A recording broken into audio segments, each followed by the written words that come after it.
This question did make me giggle, but fair. Who weighs him? I did write estimated on purpose. So let's do 101 of how to weigh a seal by hand. This is only done to pups. You can hoist them up on a little thing and lift them up together and weigh it with the little scales at the top. Now this from our field guide did my head in. Look at this.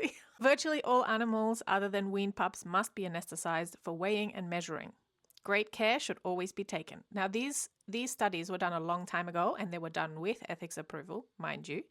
And this is no longer required because once we do it once, we understand a lot about it. But there's more to come.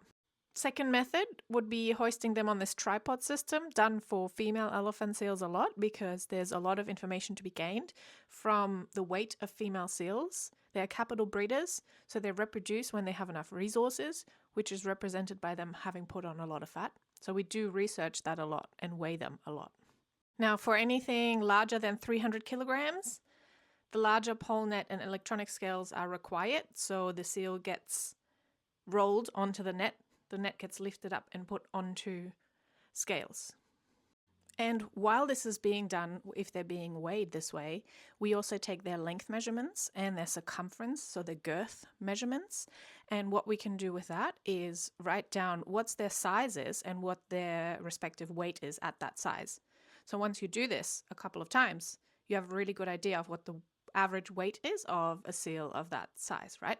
And then one really cool thing is that people have designated their entire PhD thesis to developing methodology that can predict body mass using photogrammetry. Let me show you what that means. We'll measure the size of the front of the animal by standing next to it and having this kind of guide in the photo. And then also the length. This is a male length of the animal.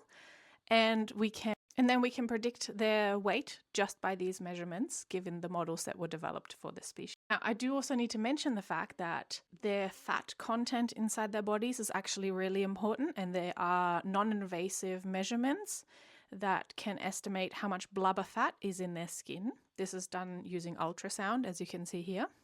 Now, this method has gotten so good, we can even use it to weigh whales with drones flying over them and taking photogrammetry of their body size.